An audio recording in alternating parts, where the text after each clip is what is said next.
Yun Xiao was seated on the floor, his thoughts consumed by introspection. He couldn't help but lament the weakening of his soul power after his rebirth. In his previous life, such a setback would have been inconceivable. However, in his current state, his soul power was not even comparable to that of a regular first-tier alchemist. Despite this, he managed to momentarily incapacitate Jiarong using a soul-confusing mystic art. With his legs crossed and his eyes partially shut, Yun Xiao began to witness the emergence of a golden script in his mind. However, the script appeared as indecipherable characters resembling tadpoles, continuously flickering and disappearing before his eyes. Since his soul had awakened in this new body, Yun Xiao was confident that he would eventually rise to become one of the most formidable individuals of his generation. Yet, his aspirations went beyond mere strength. He aimed to transcend the limits of his previous existence. His ultimate goal was to achieve a breakthrough into the legendary realm, a feat that seemed almost impossible. Yun Xiao's newfound reliance was not solely on the memories of his past life or the tyrant body tempering technique. Instead, it stemmed from a soul cultivation technique he stumbled upon in the Tiandang Mountains shortly before his demise, the Great Expansion Divine Technique. This soul cultivation technique was entirely unfamiliar to him, its contents surpassing even his wildest imagination. Yun Xiao firmly believed that the reason behind his soul's rebirth lay intertwined with this mysterious technique. In fact, the voice echoing in his mind as he recollected memories from his previous life seemed to be reciting the text of this divine technique. On the heavenly martial continent, cultivators were primarily categorized as either martial or alchemy cultivators. Martial cultivators predominantly focused on qi cultivation, while a minority delved into flesh cultivation, known as common warriors.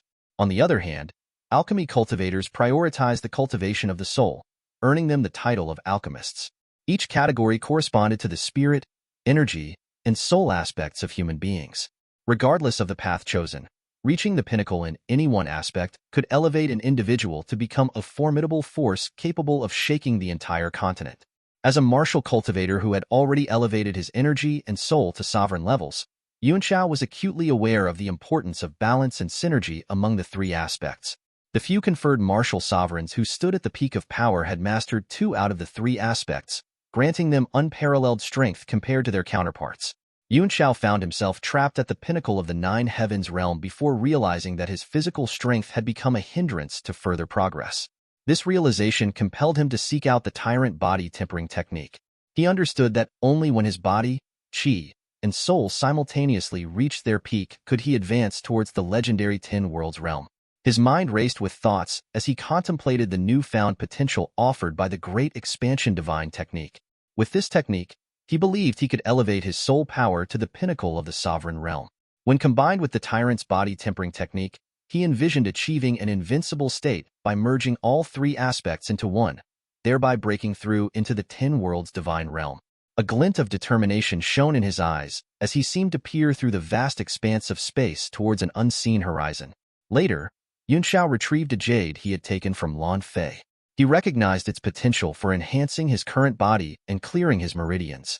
He calculated that he could fashion at least 13 divine needles from the piece of 5-color divine air stone within the jade, a quantity sufficient for his needs. Settling down, he initiated the Great Expansion Divine Technique. Astonishingly, his damaged soul power began to regenerate at an alarming rate, swiftly reaching the pinnacle level of an apprentice alchemist. Although he acknowledged that his soul power still fell short of that of a first-tier alchemist, Yun Xiao deemed it sufficient for crafting the divine needles and concocting the required potion. From the materials provided by Jiarong, Yun Xiao retrieved an ingredient known as purple gold sand. He ground it into a fine powder and used it to inscribe a pentacle-shaped array on the ground. As he completed the array, a strange energy began to emanate from its patterns. Next, he placed the 5-color divine air stone on the ground and brandished the black sword with all his strength. With a resounding boom, the stone shattered into countless tiny fragments. A golden light flickered across his brow as an invisible stream of soul power enveloped the shattered pieces, lifting them above the array. As the tiny fragments of stone hovered above the array, they began to tremble gradually, their movements growing more rapid with each passing moment. Yun Xiao carefully manipulated their rhythm using his soul power, guiding them to leap in a controlled manner. Additionally, he arranged over a dozen glass vessels of different sizes and shapes in a neat row on the ground. With a determined gleam in his eyes, Yun Xiao swiftly retrieved various ingredients from his storage bag and placed them into the respective vessels. Soon, distinct reactions began to manifest within each container. The minute fragments of the divine stone crackled akin to frying beans as they melted into a thick, viscous substance upon the array. Meanwhile, gases of varied hues emanated from the vessels, and the liquids inside bubbled with colorful effervescence. Yun Xiao extended his soul power, overseeing the progression of each reaction with his divine sense. With a subtle gesture, 9 streams of liquid materialized precisely under his command. Condense. Yun Xiao uttered softly as he gestured towards the empty space before him. Instantly, the extracted energy essence above the array condensed into 13 minuscule needles, each glimmering as they gently descended into his awaiting hand. Following the formation of the needles, the 9 liquids merged swiftly, blending into a dark green solution. The atmosphere resonated with the cacophony of boiling sounds, and the temperature seemed to surge dramatically within an instant. Despite merely standing there, Yun Xiao felt a gradual heat enveloping his body, seeping into his skin with intensity. Carefully, he retrieved the 5-color divine air needles and inserted them into his body one by one. With each insertion, he experienced a sensation akin to a force piercing through his skin and into his meridians. Yet, rather than pain, he felt an overwhelming sense of relief. As the potency of the potion permeated his being, it traversed his major meridians, gradually unclogging the damaged and desiccated invisible pathways. Suddenly, a muffled boom reverberated from within his body, signaling the instantaneous breakthrough of all his meridians. In that moment, Yun Xiao sensed the pent-up power within his chakras finally being unleashed, flooding through his entire being. The room was aglow as Yun Xiao's chakra radiated with brilliance, emitting 5 distinct streams of light. The entire space was bathed in the luminance of the chakras, casting an ethereal glow alongside the pale green mist that filled the room. Stepping out from the mist, Yun Xiao couldn't help but lament, "It's a shame I've only unlocked 5 chakras." With utmost care, he stowed away the divine needles, noting their diminished size after just a single use. The potency of the 5-color divine air needles in stimulating the body's potential is truly remarkable. I must find a way to acquire the other 4 pendants from the Lan family, he resolved. After a moment of contemplation, he changed into fresh attire and departed the training room. Upon entering the hall, he encountered Chen Zhan and Han by emerging from another chamber. While their injuries had nearly healed, Chen Zhan's swollen face remained conspicuous. "Young Master Yun," they exclaimed simultaneously, their expressions a blend of shock and fury. "Lan Fei and his lackeys have gone too far," Han Bai growled. "To poison you with such intensity, does he dare to openly attempt murder?" Chen Zhan seethed with anger. "I wish to rally 10,000 men and obliterate those insolent brats of the Lan family. Are you all right, young Master Yun?" It was only then that Yun Xiao noticed his skin had taken on a pale green hue, a residual effect of the potion's potency still coursing through his veins. Offering a brief explanation, Yun Xiao watched as Chen Zhan and Han Bai stood frozen, dumbfounded by the revelation. Fatty Han exclaimed, "Young Master Yun, you mean to say you've single-handedly confronted and even plundered them?" Chun Jin inquired incredulously, "Young Master Yun, you mean you've cleared your meridians and unlocked 5 chakras?" Their expressions mirrored astonishment as they exchanged bewildered glances. Suddenly, Chun Jin burst into laughter. "Haha, I knew it. How could the son of General Fai Long be anything less than extraordinary? Without uttering a word, you've surpassed us in strength. Excellent. Once the 3 of us graduate and assume our family titles, we shall mobilize a 1,000,000-strong force to annihilate the Lan family's impudent scoundrels." Han Bai's initial shock gradually subsided, replaced by a contemplative expression. "It's certainly a momentous achievement that young Master Yun Xiao has unlocked his chakras. However, the trouble he faces has also escalated. Lan Fei and his cronies won't simply let this matter slide. I fear that young Master Yun is now in even greater peril." Chun Zhan, caught up in his heroic fantasies, dismissed the concern. "They're nothing more than a group of troublemakers. Now that they're no match for young Master Yun, they won't dare to cause trouble again. Do you really think they'd be bold enough to stir up trouble within the academy?" In the state of Tianshui, there were only 2 martial kings who had advanced to the 5 Elements realm. One of them was Zhong Lishan, the dean of Jialan Academy, who boasted of being the strongest individual in the entire state. Jialan Academy, like every other institution, had its own set of regulations. Even the emperor would have to adhere to these rules during his visits. However, Han Bai interjected, shaking his head gravely. While Lan Fei may not pose a significant threat, have you forgotten about the individual ranked third on the minor power chart? Chun Jun's expression shifted abruptly, his visage turning grim. The minor power chart mentioned by Han Bai was an annual ranking list established by the Academy, reset through a yearly competition. Currently holding the third position on this chart was none other than Lan Fei's half-brother and fellow direct descendant of the Lan family, Lan Xian. In his previous incarnation as Gu Feiyang, Yun Xiao wouldn't have given the minor power chart a second thought. After all, he was an unparalleled expert, ranked third across the entire continent. Han Bai continued with a wry smile. Lan Xian is set to graduate this year. He's reputed to possess formidable strength and is rumored to be striving to break through into the two forces realm. Chun Zhan's apprehension grew. He's aiming to become a martial master? If he succeeds, he'll be eligible to join the Guardian of the State immediately upon graduation. He's truly remarkable. Isn't Lan Xian merely 18 years old? Han Bai nodded solemnly, acknowledging the rarity of an 18-year-old martial master, especially in the state of Tianshui. At the pace he's advancing, there's a strong possibility that he'll rise to become the deputy commander of the Guardians. Chun Zhan's expression grew even grimmer. As a martial master, he wouldn't concern himself with such trivial matters, would he? He probably won't personally intervene, Han Bai speculated. We still have some time before the break. Hopefully, we can manage until he graduates. A faint smile played on Yun Xiao's lips as he spoke with a glint of determination in his eyes. You can trust that he'll come to me. But even if he doesn't, I'll seek him out. In his heart, Yun Xiao sneered, because I can't wait to lay my hands on the piece of five-color divine air stone he carries. Meanwhile, inside a refined building within the academy, Lan Fei seethed with fury. Uncle, I can't let this slide. Wang Feng's demeanor turned cold as he rebuked. Shut your mouth, you fool. You nearly made a grave mistake. Thankfully, Lan Xian is currently in seclusion, or your mother's efforts would have been in vain. Lan Fei's initial shock gave way to disbelief. Is it really that serious? I just want Lan Xian to help me teach that worthless trash a lesson and vent my frustration. Wang Feng's tone dripped with sarcasm as he retorted. Vent your frustration? Huh. And you still have the audacity to address him as Brother Xian? You're as foolish as they come. That piece of trash from the Li family is inconsequential. Your true adversary is Lan Xian.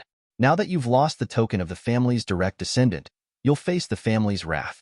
At best, you'll be reprimanded and fall out of favor. However, if they take this matter seriously, you may even be demoted to a branch member. Panic washed over Lan Fei's features. What should I do? He pleaded, his voice tinged with fear. You have to help me, uncle. Wang Feng, with a serious expression, squinted his eyes slightly as he addressed the situation at hand. Don't fret. You're my sister's son after all. If I don't lend you a hand, who else would I help? His tone conveyed a sense of responsibility mixed with familial obligation. However, he quickly reminded himself of the constraints imposed by his position as a teacher within the academy. But as a teacher, I can't simply discipline a student without just cause. Even I would face repercussions. The junior class assessment is approaching in 7 days. You mentioned this troublemaker hasn't activated any chakras yet. I'll request to oversee the assessment as the chief examiner. If he fails to demonstrate any chakra activity, I'll have grounds to expel him according to academy regulations. Once he's out of here and on his way home, that's when we'll make our move. We'll reclaim the token and deal with him as we see fit. His lips curled into a sinister smile as he plotted their next steps. 7 more days of waiting? Lan Fei sighed in frustration. Every time I recall the shame he caused me, I wish I could exact revenge on him immediately. I swear, I'll make him regret ever crossing me. Wang Feng, unimpressed by Lan Fei's impulsive outburst, retorted with a hint of disdain. If you can't endure this minor setback, how do you expect to accomplish anything significant? I'm genuinely concerned for my sister. You're leagues behind Lan Xian. His words dripped with coldness, emphasizing his disappointment in Lan Fei's lack of composure compared to her sibling. Lan Fei's face turned pale, his knuckles white as he clenched his fists so tight that his nails dug into his flesh. The pain was a mere distraction from the rage boiling inside him. All right, I'll follow what you said, uncle. His voice trembled with a mix of fear and determination. But Yun Xiao is not going to have an easy time during this period. I have a way to make him lose all standing and reputation, But I need your help, uncle. Wang Feng looked at his nephew with a flicker of doubt in his eyes. What do you plan to do? He asked, curiosity and skepticism warring within him. Lan Fei leaned in close, a venomous smile creeping across his face as he whispered his plan into his uncle's ear. Each word dripped with malice and cunning, painting a picture of deception and ruin for Yunxiao. As Wang Feng listened, his eyes widened in surprise, and then a slow, sinister smile spread across his face. When Lan Fei finished, there was a brief silence before Wang Feng burst into laughter. Excellent. Go ahead and do it. If it works out, we won't have to wait for 7 days. You're indeed my sister's son. I've underestimated you earlier. The moon hung high in the sky, casting a pale glow over Yunxiao's dormitory. Inside, Yunxiao sat cross-legged, deeply immersed in cultivating the great expansion divine technique. His mind was serene, and his divine sense, far superior to that of ordinary people, spread out like an invisible net. Suddenly, his brows furrowed. Who's sneaking around? He muttered, sensing the presence of 2 men lurking outside. Their stealth might fool ordinary people, but to Yunxiao, their presence was as clear as day. Could they be thieves? He pondered. With a fluid motion, he stood up and moved towards the door. As he pushed it open, something pink fluttered down, landing softly at his feet. He picked it up, frowning slightly as he examined the pink envelope. To Yunxiao was written on the front in beautiful, elegant strokes, and a faint, sweet fragrance wafted from the paper. Curiosity piqued. Yunxiao ripped open the envelope. Inside was a love letter, but it contained only 4 lines of a poem, each word carefully chosen, evoking a sense of longing and admiration. Yunxiao's eyes narrowed slightly as he read the lines, and a proud figure flashed through his mind. He couldn't help but smile. Maple Grove, he murmured, already setting off in that direction, his mind racing with thoughts of who might have sent the letter. Moments after Yunxiao left, 2 shadowy figures appeared in front of his dormitory. They moved with practiced silence, each step calculated. One of them, a slender man with nimble fingers, quietly took out a key. After a few tries, he managed to unlock the door. They slipped inside, their movements quick and efficient. After a few minutes, they emerged, carefully locking the door behind them. Their hands were empty, carrying nothing that would suggest they were thieves. Moments later, Yunxiao reappeared at his dormitory door, his eyes narrowing as he recognized the 2 figures sneaking away. They were lackeys of Lan Fei, ones he had encountered before. With a sneer curling his lips, Yunxiao pushed open the door and scanned his room. He soon found something under the blanket in his bedroom that rendered him speechless. A pile of colorful and fragrant women's undergarments and underpants. Well, Lan Fei, he muttered, his mind quickly piecing together the plot. It was a clear attempt to frame him, to sully his reputation with a scandal. Since you want to play dirty, he said coldly, I'll play with you. His eyes gleamed with determination as he quickly disappeared from the room, setting his own plan into motion. An hour later, Yunxiao's figure could be seen speeding toward Maple Grove. This vast area, covering hundreds of acres, was one of the most beautiful landscapes in Jialan Academy. By day, it was a place of cultivation and learning, but by night, it transformed into a sanctuary for secret trysts. Tonight, the moonless, windy, and cool season made it the perfect cover for hidden activities. As Yunxiao stepped into the grove, he extended his divine sense, detecting more than 30 pairs of men and women scattered throughout the area. Their whispers and barely audible noises filled the night air, but Yunxiao paid them no mind. Suddenly, a faint cry for help pierced the night. The voice was soft but reached Yunxiao's ears with clarity. Under the dim moonlight, he saw a young girl with a veil draped over her body, her face a mask of terror. Her clothes were torn, revealing patches of her fair skin, and her eyes were wide with fear, evoking a deep sense of pity and urgency in Yunxiao's heart. Stop there, you little. It's your blessing to have been chosen by me, a gorgeously dressed man shouted as he rushed from the grove, his face twisted with anger and ferocity. He reached out, attempting to grab the girl. The girl, her face full of desperation and hope, spotted Yunxiao and hurried towards him. Help me, senior, she cried, her voice trembling with relief. She seemed ready to throw herself into his arms, seeing him as her savior.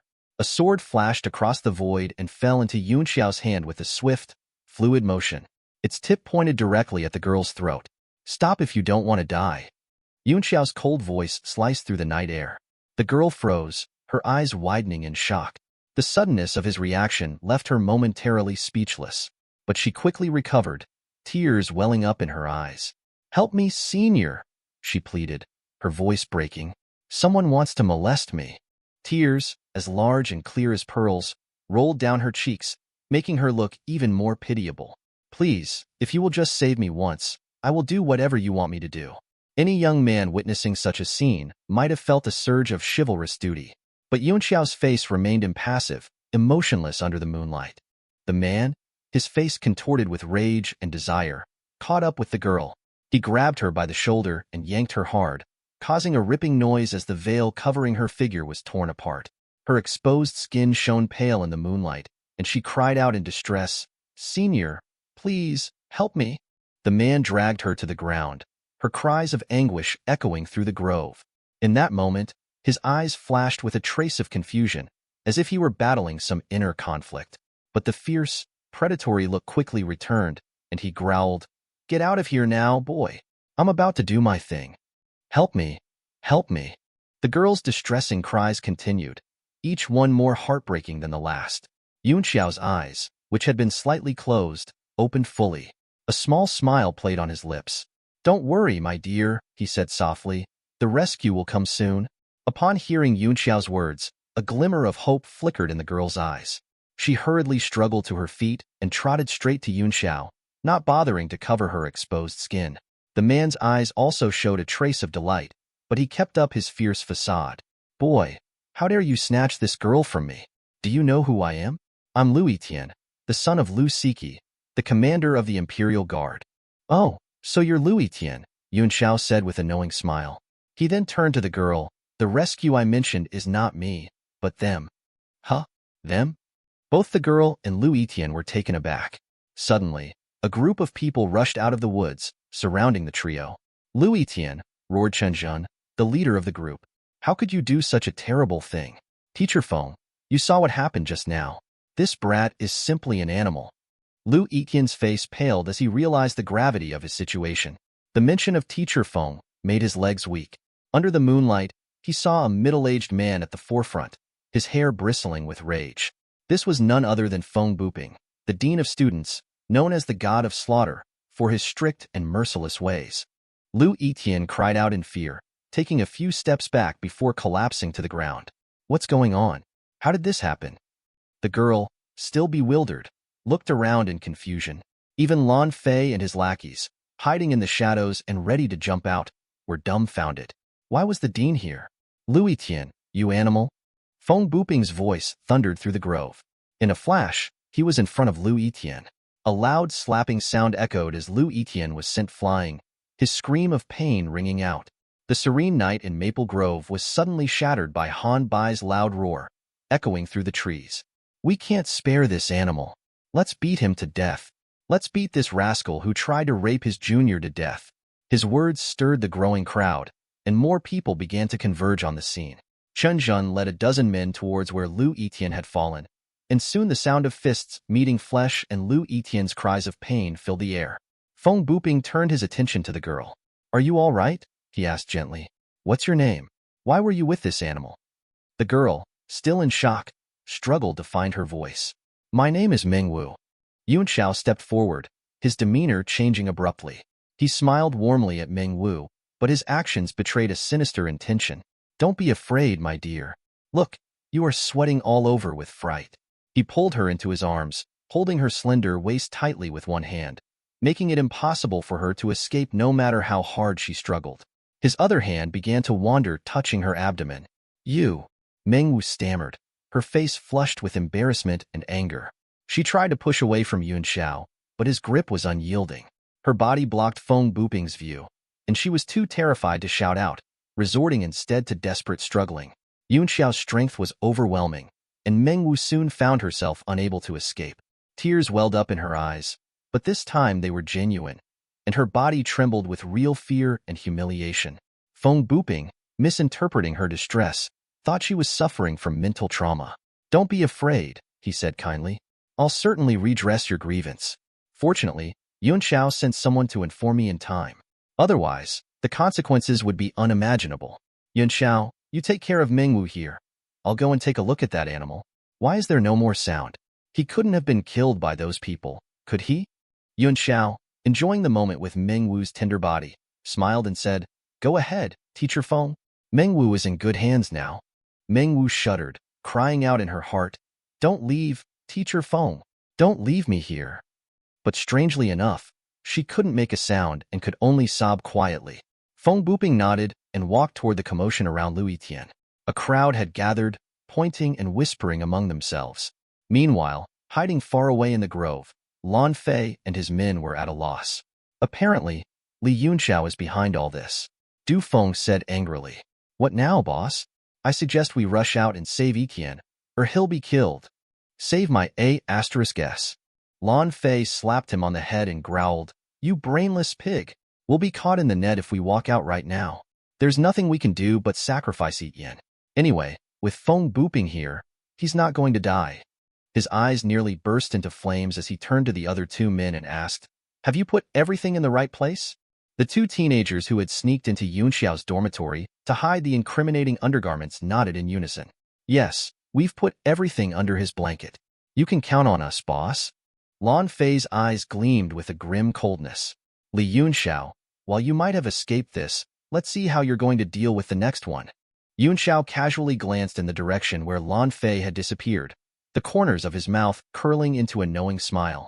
At this moment, Meng Wu had given up all resistance. Her body went limp, her sobs quieting as she resigned herself to her fate. Just then, a commanding voice rang out from afar. "Stop it!" Feng Buping's voice cut through the tension like a knife. Seeing the group approaching, Yunxiao felt it would be inappropriate to continue taking advantage of Meng Wu.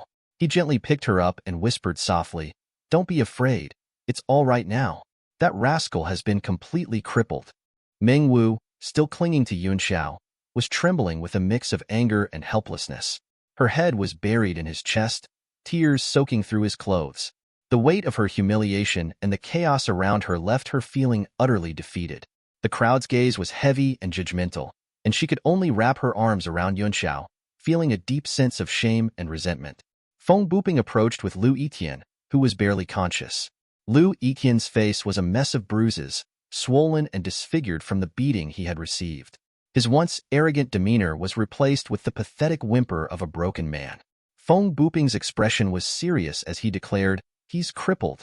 Yunxiao's eyes flickered with a mixture of curiosity and disdain as he surveyed Lu Yitian's battered form. He exchanged a glance with Han Bai, who was standing nearby.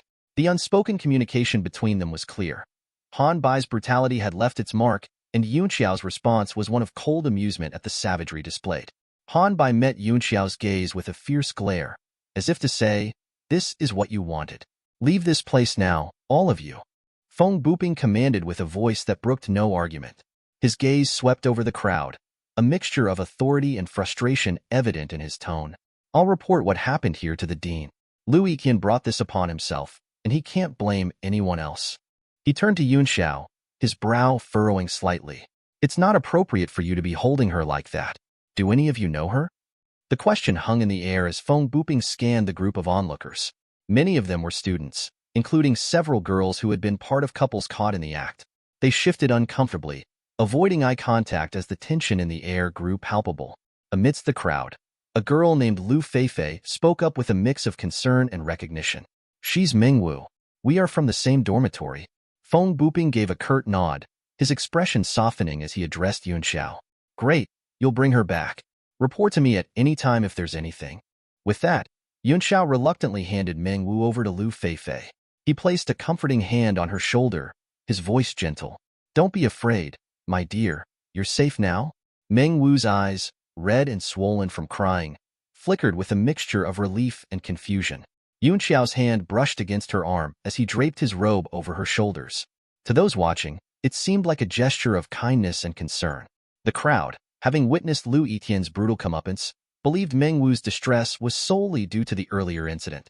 Lu Feifei wrapped an arm around Meng Wu, guiding her away from Yunxiao with a comforting smile. "Thank you, Yunxiao. We'll make sure she's taken care of." Yunxiao returned her smile with an air of nonchalance. "You don't need to thank me. It's only right to uphold justice when a junior is in trouble. Should you need anything, feel free to come to me." As the crowd began to disperse, the tension in the air began to lift. The couples who had been disrupted earlier, now realizing their moment had been ruined, started to leave Maple Grove in groups, their enthusiasm for their previous activities all but gone. Just as the crowd seemed to be settling, the sudden, discordant sounds of drums and gongs shattered the relative calm. The loud beats reverberated through the night, drawing the attention of everyone in the vicinity. The rhythm was erratic, an urgent call to attention. From the direction of the noise, a large group of students emerged, their faces set in anger and concern.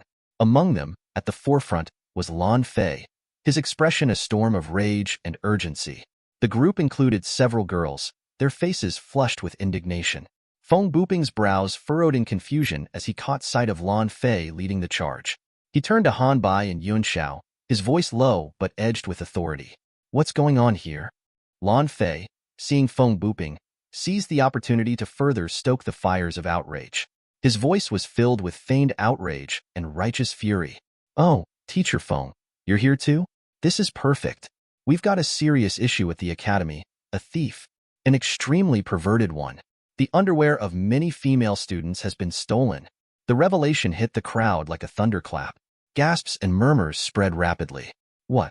Someone's stealing girls' underwear? Who is this pervert?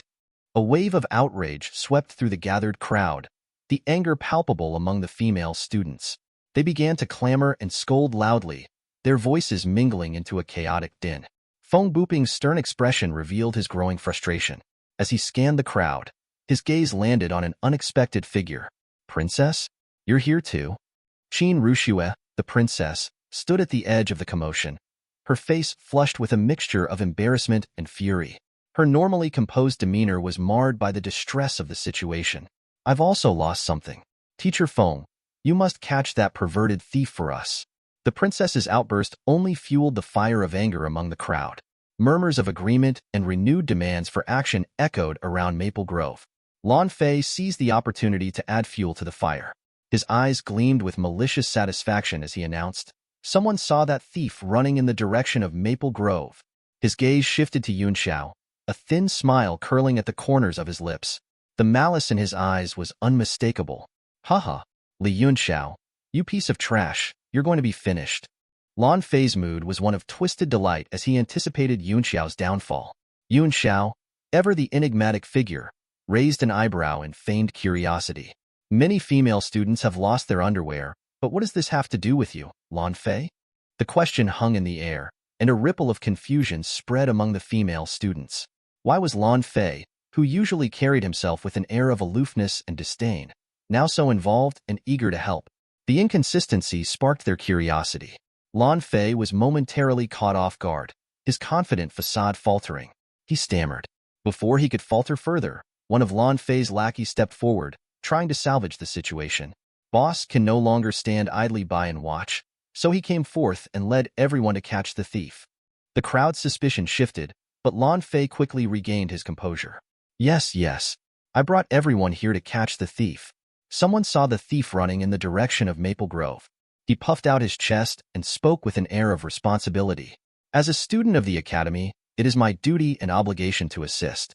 Yun Xiao, ever perceptive, put on a mask of realization. Oh, I see. Can you please tell us who saw the thief running this way? As the tension in Maple Grove reached a boiling point, the smart lad named Meng Kuan stepped forward, his demeanor haughty and self-assured. He had been one of the two men who had sneaked into Yun Xiao's room earlier, and now he boldly declared, "It was me." Why? His arrogance was evident, especially as he addressed the gathered crowd. Despite his knowledge of Yun Xiao's formidable presence, Meng Kuan felt emboldened by Feng Buping's authority and the sheer number of people surrounding them. Yun Xiao, with an air of nonchalance, responded with a faint smile. No, I don't have any problem. I'm just curious. The thief stole girls' underwear, but you, as a man, were the first to discover it. Why? And since you saw the thief, why are you not leading the effort to catch him? Why leave it to your boss? Meng Kuan's confident facade faltered. The questions were sharp and probing, putting him on the spot. He found himself at a loss for words as the crowd's curious eyes bore into him. Sweat began to bead on his forehead, and he struggled to formulate a response. Lan Fei, sensing an opportunity to shift the focus, bellowed, "What are you doing, Li Yun Xiao? Are you trying to divert everyone's attention? It looks to me like you might be guilty." His voice carried a venomous edge, designed to sow further discord. The crowd murmured in agreement, their suspicion now falling heavily on Yun Xiao. Meng Kuan, quick to seize the opportunity to deflect suspicion from himself, chimed in, right? Now that boss mentions it, the thief's figure was very much like this guy. Yun Xiao's internal amusement was barely contained. He had expected this maneuver from Lan Fei, and it was playing out just as he had anticipated. He chuckled to himself, the sound barely audible. "Young Master Fei, why are you slandering me?" he asked with a leisurely tone, his eyes twinkling with amusement. Lan Fei's smile turned colder. "To prove your innocence, you should let us search your dorm. If you refuse, you will be the prime suspect in everyone's eyes." Yun Xiao's reaction was immediate and dismissive. "Why should I do as you say? Who do you think you are?" Lan Fei's demand was audacious, but Yun Xiao refused to be intimidated. His disdain was palpable, and his stance was one of defiance. The tension in the air grew thick as the crowd awaited Yun Xiao's response. At that moment, Qin Ruxue, who had been watching the scene unfold with increasing concern, spoke up. Her face flickered with realization as she addressed Meng Kuan directly. "I believe Yun Xiao wouldn't do something like that. Meng Kuan, did you really see the thief clearly?" As Meng Kuan stood before the gathered crowd, his confidence began to waver under the intense scrutiny of Qin Ruxue's piercing gaze. The princess's eyes, filled with both anger and authority, were enough to chill him to the bone. He knew that lying to someone of her stature could have dire consequences. His own life, as well as his family's, could be at risk. His heart pounded furiously in his chest, and beads of cold sweat formed on his forehead. He could scarcely believe he had found himself in such a precarious situation. Yet, as Meng Kuan glanced sideways, he saw Lan Fei's ominous glare. The intimidation in Lan Fei's eyes was equally terrifying, and Meng Kuan felt trapped between the two forces. He was acutely aware that crossing Lan Fei could be just as dangerous, especially considering the animosity between him and Yun Xiao. With a sudden, frantic resolve, Meng Kuan blurted out, "Yes, I saw the thief clearly. It's Li Yun Xiao, I have no doubt about it." Lan Fei's mood soared as he heard Meng Kuan's accusation. A triumphant grin spread across his face, his earlier frustrations momentarily forgotten. He raised his voice in victory. "Ha ha, Li Yun Xiao, do you have anything else to say?" The satisfaction in Lan Fei's tone was unmistakable, and he relished the moment of seeming triumph. The crowd's murmur grew louder, the suspicion now firmly fixed on Yun Xiao. Lan Fei's eyes danced with a mixture of malice and glee, fully enjoying the spectacle. Yun Xiao, however, remained unperturbed. He nodded slightly to Feng Buping, his expression calm and composed. "Teacher Feng, you can search my dorm, but if my innocence is proven, I expect an answer from Lan Fei." Feng Buping had been observing the situation quietly, his silence indicative of his contemplation. He had sensed that something was amiss and was waiting for the right moment to intervene. Now, he turned his gaze toward Lan Fei, clearly seeking his input on the matter. Lan Fei, eager to assert his dominance, responded decisively, "No problem. If you can prove your innocence, I'll give you an answer." The firmness in Lan Fei's voice showed he was confident of his position, but there was a trace of unease as well. The unfolding drama was proving more complex than he had anticipated. Yun Xiao's calm demeanor, coupled with his willingness to submit to a search, did much to defuse the immediate tension. He looked to Feng Buping with an expression that suggested he trusted in the dean's fairness and impartiality. "In that case, I believe in Teacher Feng's fairness," Yun Xiao said with conviction. As the tension in the air began to settle, Rushue's face reflected deep worry. Her brows were furrowed, and her normally composed demeanor was marred by unease. She had witnessed the chaos and the accusations thrown at Yun Xiao, and was troubled by the possibility of an innocent man being unjustly punished. Yun Xiao, sensing the unease among the crowd and the skepticism directed toward him, decided to address the situation with boldness and conviction. He raised his voice, his tone filled with a fervent sincerity that resonated through the night air. "Don't worry, princess. There is a righteous spirit pervading the heaven and earth. I, Li Yun Xiao, am open and above board, and I don't believe evil can prevail over good."